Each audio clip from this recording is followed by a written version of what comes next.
Good morning you guys. Meron na naman tayong reaction video na gagawin. Okay, ito naman ay tungkol sa isang nurse na 40 years dito sa Amerika.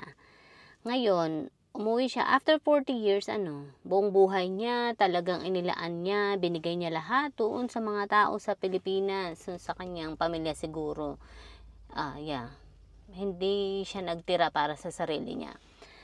Ngayon, umuwi na, nag-for good na sa Pilipinas. Kasi nga, tapos na siya sa Amerika, kumbaga 40 years. Pero I mean to say 40 years. Anyways, ito na nga. Ngayon, nagkasakit siya ng matinding karamdaman. Hindi ko alam kung cancer. Siguro cancer. Ngayon, dahil nga sa lahat ay naibigay niya sa pamilya niya, alam mo yun, hindi niya maasahan yung lahat ng pamilya niya. Ultimo ng pagkakasakit niya ay talagang sa kanya pa rin lahat. Kasi hindi niya tinuruan yung pamilya niya na maging independent at maging financially independent din. Kaya ang nangyari ay sa kanya pa rin lahat. Kaya kahit ang magkasakit siya, ay siya pa rin ang lahat ang nagsosolve ng mga problema. Pero ito masasabi ko sa iyo ha. Talagang ganun, ikaw talaga ang magsasolve, lalo na pag nagkasakit ka, ikaw talaga. Yes, mahirap iasa. Ito nga yung sinasabi ko sa inyo, na mahirap iasa ang buhay sa ibang tao, lalo na sa kapirahan. Kaya never ever na iasa mo talaga yung buhay mo sa kapirahan. Ikaw sa sarili mo ang maglalaan noon, mag-iipon ng kapirahan mo, na maghahanda ng kapirahan mo, and talagang kung tutuusin, dapat nasanay ka na noon na 40 years alone ka kasi nga 40 years ka sa Amerika na ikaw lang mag-isa lahat, diba? So, nag-a-adjust siguro siya. Kaya pag uwi mo, talagang ganun pa rin. You will be alone. Siguro inaasahan niya na pati sa financial niya, mga gamutan niya, siguro is makakatulong yung pamilya niya, yung mga kapatid niya. Pero sabi ko nga, mahirap iasa yung ganung buhay. Kaya ikaw sa sarili mo, ay maglaan ka ng boundaries, okay? Huwag mong ibigay lahat ang pera mo. Huwag mong ibigay lahat ng kinikita mo sa kanila. Ikaw sa sarili mo ang mag-ipon noon. Ikaw ang mag-secure para sa sarili mo, okay? Ng iyong healthcare, ng iyong lahat ng meron ka, okay? At saka hindi ko maintindihan, 40 years ka na sa Amerika. Bakit umuwi ka pa ng Pilipinas? Hindi ko alam. I mean, siguro iba-iba talaga tayo ng paniniwala Yun. I mean, 40 years. Dapat na-establish mo na yung sarili mo dito sa Amerika in 40 years. Meron ka na sarili mong bahay. Hindi naman niya na-mention, siguro meron. Or baka nangungupahan siya dito. Pero kung ako yun, tapos 40 years ka na dito sa Amerika, di ba dapat dito ka na-establish? Citizen na rin siguro siya kasi 40 years. I don't know kung green card ba or citizen. But I mean to say, kung ako yun well, hindi ko masabi kasi minsan nag-iisip din ako na kaya umuwi ako ng Pilipinas, pero nandito na ako, established na yung buhay ko dito, bakit pa ako uuwi ng Pilipinas? But I mean to say is, I don't know, kasi sa Pilipinas ang hirap, lalo na sa healthcare. Diyos ko, napakahirap, lalo na kung wala kang insurance doon, napakamahal ng gamutan kapag ikaw ay nagkasakit. At saka hindi mo rin, anong tawag dito, super parang hirap ng mga gamutan doon, lalo na kung mga malaking gamutan. Kasi yung mga equipment nila, yung mga kakailanganin, talagang wala silang available. Hindi kagaya dito sa Amerika na meron. Yes. So, yeah. Dito sa Amerika, basta't may healthcare ka, hindi naman ganoon kalaki ang babayaran mo. Hindi naman ganoon kamahal ang babayaran mo. Yun. Hindi doon mapupunta lahat ng ipon mo sa pagkakasakit mo. Kasi sabi ko nga, kung may insurance ka is malaki ang maiitipid. Okay? At saka, like I said, kung ikaw ay meron na ditong bahay at lupa mo, sakyan mo, wala ka ng mga utang dito sa Amerika, mabubuhay ka pa rin. Mas madali, hindi ka mahihirapan. Kasi una, madali yung healthcare dito. Madali yung pag nagkasakit ka, yung mga kailangan, kung matinding sakit, ang sakit na dumapo sa'yo, is madali. Okay? Yes. Pa-appointment ka lang, punta ka lang dun sa hospital or clinic, madali, makapunta ka agad. And meron sila ng mga kailangan mo. Yes, hindi ka gaya sa Pilipinas na wala. So, parang ako, ewan ko ako hindi na ako uuwi noon kung 40 years na ako sa Amerika. Hindi na ako uuwi ng Pilipinas. Babakasyon lang ako. Pero yung, lalo na meron pala siyang sakit, hindi ba niya nalaman na may sakit siya noon? Meron siyang cancer noon pa? Or meron siyang matinding karamdaman noon pa? I mean, Kung nalaman mo yun, nasa US ka pa lamang, pwede mo may pagamot sa US ka na lang dapat nagpagamot kaysa sa Pilipinas. Or baka lately na niya nalaman, I don't know. But anyways, kahit lately mo pa nalaman, pwede kang lumipad pabalik ng US at magpagamot, 'di ba? Ganun. But hindi ko maintindihan. Siguro gusto niya mapalapit sa mga pamilya niya. But I mean, ito masasabi ko sa inyo. Gusto mo mapalapit sa mga pamilya mo. Yung mga pamilya mo is mga adult na rin, may mga kanya-kanya na ding buhay. Mahirap na iasa mo sa kanilang mapalapit ka sa kanila na makasama mo pa rin sila all your life, 24 hours. Kasi meron na rin silang mga buhay at pamilya nila. So, mahirap. Kaya, hindi ko maintindihan yung iba.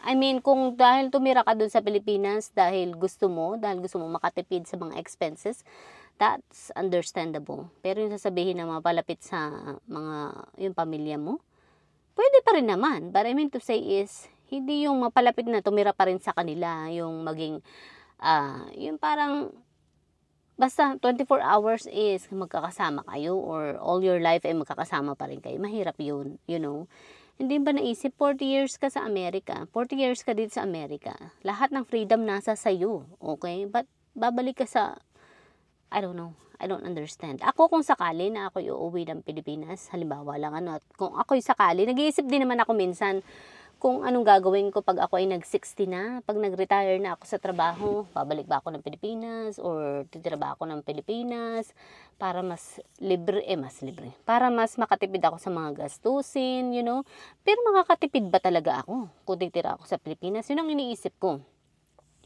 Makakatipid ba talaga ako? Paano kung halimbawa ay yung mga sakit ko, merong mga sakit ako na mga kinakailangan na Well, magkakaigi naman yung aking insurance doon, yung health insurance doon. Pero, basta, parang nakakapag-alangan. At saka, medyo parang, alam mo yung buhay sa Pilipinas, mas nakakatakot ng buhay sa Pilipinas, parang hindi safe. Ewan ko, sabi ng yung iba, ang takot manirahan dito sa Amerika kasi daw, hindi daw safe dito sa Amerika. I don't know kung nasa ang parte kayo ng Amerika, pero ako sa aming area ay safe naman. Wala naman akong yung pangyayari na ay masama. Okay. Safe naman, wala akong naramdaman na yung kagaya na sa takot na pag-aalala. 'Di ba sa Pilipinas mas nakakatakot, nakakapag-alala ang pamumuhay kasi parang hindi safe, yun. Pero ewan ko. Minsan naiisip ko 'yon. Sabi ko, ano kayo mangyayari sa akin pag 40 years na ako? Dito pa rin ba ako sa Amerika? Dito ko pa rin ba gustong tumira sa Amerika? Yun ang naisip ko minsan. Iniisip ko kasi, nagkukwenta ako ng mga gastusin. Medyo alam ko na malaki talaga yung babayaran every year. Kasi property tax, meron na nga kaming sariling bahay, may mga sasakyan, wala din namang mga utang. Pero ang iniisip ko is, yung mga expenses. Siyempre kahit may sarili na kaming bahay, yung property tax niyan, hindi yan matatapos. Every year yan. Hindi yan, anong tawag dito? Patuloy yan. Kahit ako'y mamatay na. Yan. Tapos, yung tubig, kuryente, wifi, healthcare insurance namin, auto insurance namin. So, yung mga ganyan, nag-iisip ako yung mga gastos na yun. Malaki pa rin, kumbaga, lalo na sa property tax. Yes, malaki talaga yan every year. Iniisip ko kung halimbawa ay tumira ako ng Pilipinas, 'di ba? Magiging mura kaya yung gastusin ko? Okay?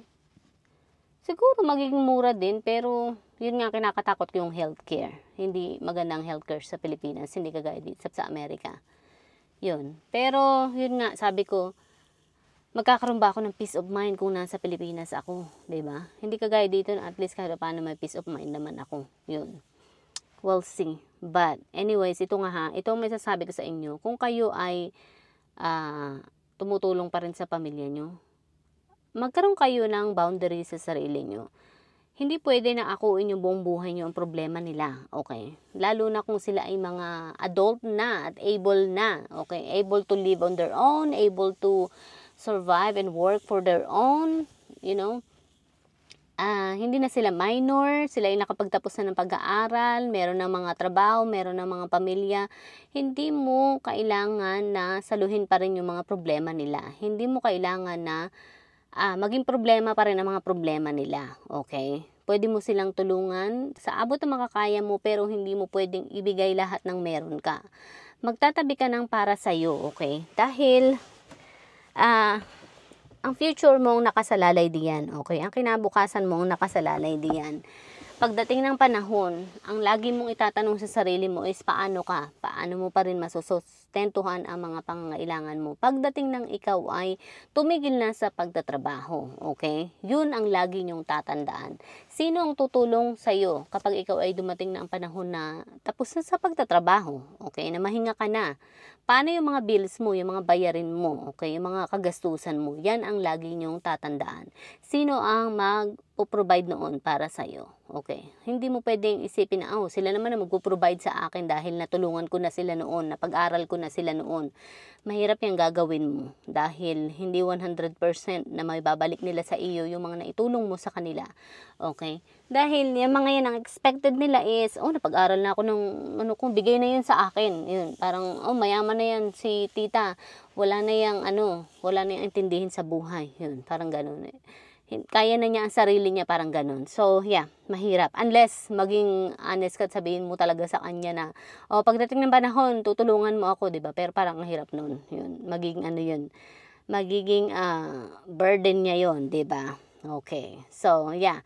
Be mindful na ikaw sa sarili mo ay maglaan ng para sa sarili mo. At be mindful na ihanda mo ang sarili mo, okay? Para sa iyong kinabukasan, okay? Never rely sa kahit na kanino, okay? Huwag mong iaasa ang buong buhay mo sa ibang tao at ang kapirahan mo sa ibang tao. Ikaw dapat sa sarili mo ang maghanda noon, okay? Bye! Thank you for watching.